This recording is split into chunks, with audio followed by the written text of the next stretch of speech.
नमस्कार दोस्तों, आज हम बात करेंगे एक एस्केप ऐसे विषय की। ये कहा जाए में बहुत पुराना में थी, भविष्य की कई घटनाओं का वर्णन किया गया है। कुछ लोग दावा करते हैं कि इसमें इस्लाम और उसके पैगंबर मोहम्मद के बारे में भी बताया गया है, लेकिन वास्तव में इस ग्रंथ में क्या लिखा है और विद्वान इसके बारे में क्या कहते हैं, आज हम इसी विषय को सरल भाषा में समझेंगे। भविष्य पुराण हिंदू धर्म के प्रमुख पुराणों में से एक माना जाता है। इसका नाम ही बताता है कि इसमें भविष्य से जुड़ी घटनाओं का वर्णन मिलता है। इस ग्रंथ में कई राजाओं, युद्धों और धर्मों के बारे में कथाएं बताई गई हैं। हालांकि इतिहासकारों का मानना है कि इस ग्रंथ के कुछ भाग अलग अलग समय में लिखे गए और बाद में जोड़े भी गए। इस ग्रंथ में कई राजाओं, युद्धों और धर्मों के बारे में कथाएं बताई गई हैं। हालांकि इतिहासकारों का मानना है कि इस ग्रंथ के कुछ भाग अलग अलग समय में लिखे गए और बाद में जोड़े भी गए। भविष्य पुराण के प्रतिसर्ग पर्व में एक जगह मुहम्मद नाम के व्यक्ति का उल्लेख मिलता है।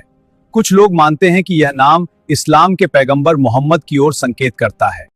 एक नए धर्म का उदय हुआ है जो दूर दूर तक फैल रहा है। इसकी अपनी परंपराएं हैं जो इसे विशिष्ट बनाती हैं, लेकिन आज भी इतिहासकार और विद्वान इसे लेकर चर्चा करते हैं। यह विषय हमेशा विवादित रहेगा। उनके हाथ आकाश की ओर उठे हैं और पग धीरे धीरे रेत पर चलते हैं। यह एक आध्यात्मिक यात्रा है जो उन्हें पहाड़ों की ओर ले जाती है, शांति और ज्ञान की तलाश में। और कई विद्वानों का मानना है कि भविष्य पुराण के कुछ हिस्से बाद में जोड़े गए हो सकते हैं। इसलिए यह कहना मुश्किल है कि इनमें लिखी गई बातें वास्तव में प्राचीन भविष्यवाणियां हैं या बाद में जोड़ी गई कहानियां।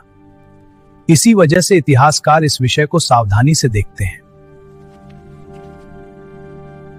भविष्यवाणियां सत्य हैं या धोखा? दोस्तों, भविष्य पुराण एक महत्वपूर्ण धार्मिक ग्रंथ है, लेकिन इसमें लिखी बातों को समझने के लिए सही संदर्भ और विद्वानों की राय जानना भी जरूरी है।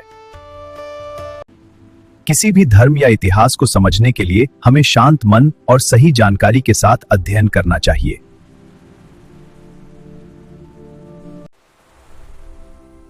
अगर आपको यह जानकारी रोचक लगी हो तो वीडियो को लाइक करें और चैनल को जरूर सब्सक्राइब करें।